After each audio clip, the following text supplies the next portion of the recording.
Alright, we're at the entrance of Carmel Tunnel here in Zion National Park. Wending our way through on the way to Bryce Canyon National Park. This is a 1.1 mile tunnel. Don't expect any more excitement than what you've got right in front of you, but I want to see what it's like coming out the other side, so hang in there for a moment. This tunnel was completed in 1930. Again, it's 1.1 miles. They give you a warning to take your sunglasses off as you head into the tunnel, and keep your lights on and to not stop.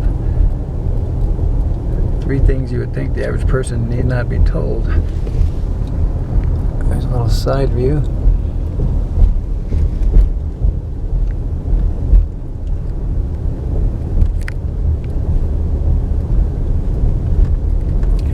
It's interesting to cut through the park. My friend who's driving here, he's got an annual pass for all the national parks, so he just has to show his pass and he can drive through. But for people who come to visit the park, it's $35 a day. But if you want to just drive through and not even take any of the trails like we did yesterday, all the hiking, we spent a good 5-6 hours. If you just want to drive through like we're doing, you still have to pay the $35. So they're trying to discourage traffic coming through the park and really keep the roads clear for the people who are going to spend a day in the park, which makes sense. Very limited parking once you get in. We had to walk out back into the town and find a parking spot along the road. And they give you an option. I think it's 1 or 2 hours for $2, or all day for $20. Nothing in between. So you can be there for an hour or two. But anything more than that, you're paying the $20 parking fee. As you can see, the sights are limited in this tunnel. That's why I'm filling this with gibberish you don't necessarily need to hear.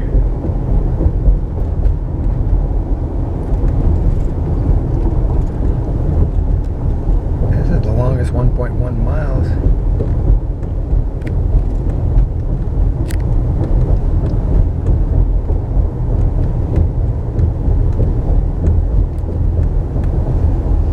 You just imagine the amount of effort, not to mention the dynamite that went through blasting their way through this tunnel back in the late 20s and early 30s.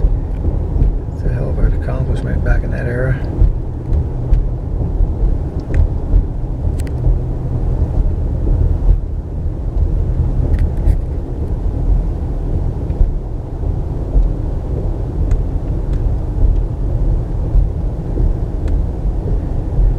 Starting to be an incline, so imagine we're climbing our way out. Here's another gap.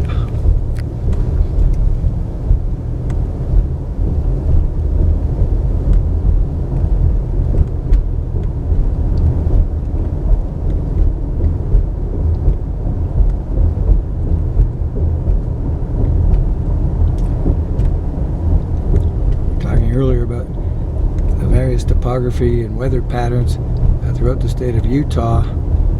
Really, for one state, it's pretty amazing from north to south and east to west how much variance there is in the lay of the land and also the weather.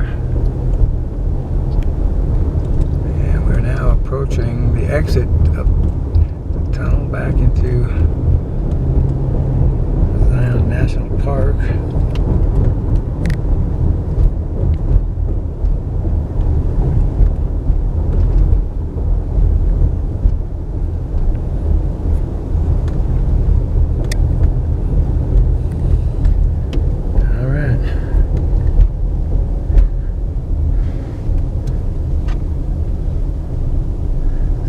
One-way only tunnel. As you can see, these folks waiting on this side. We had about a 10-minute wait before we got into the tunnel, so not too unreasonable.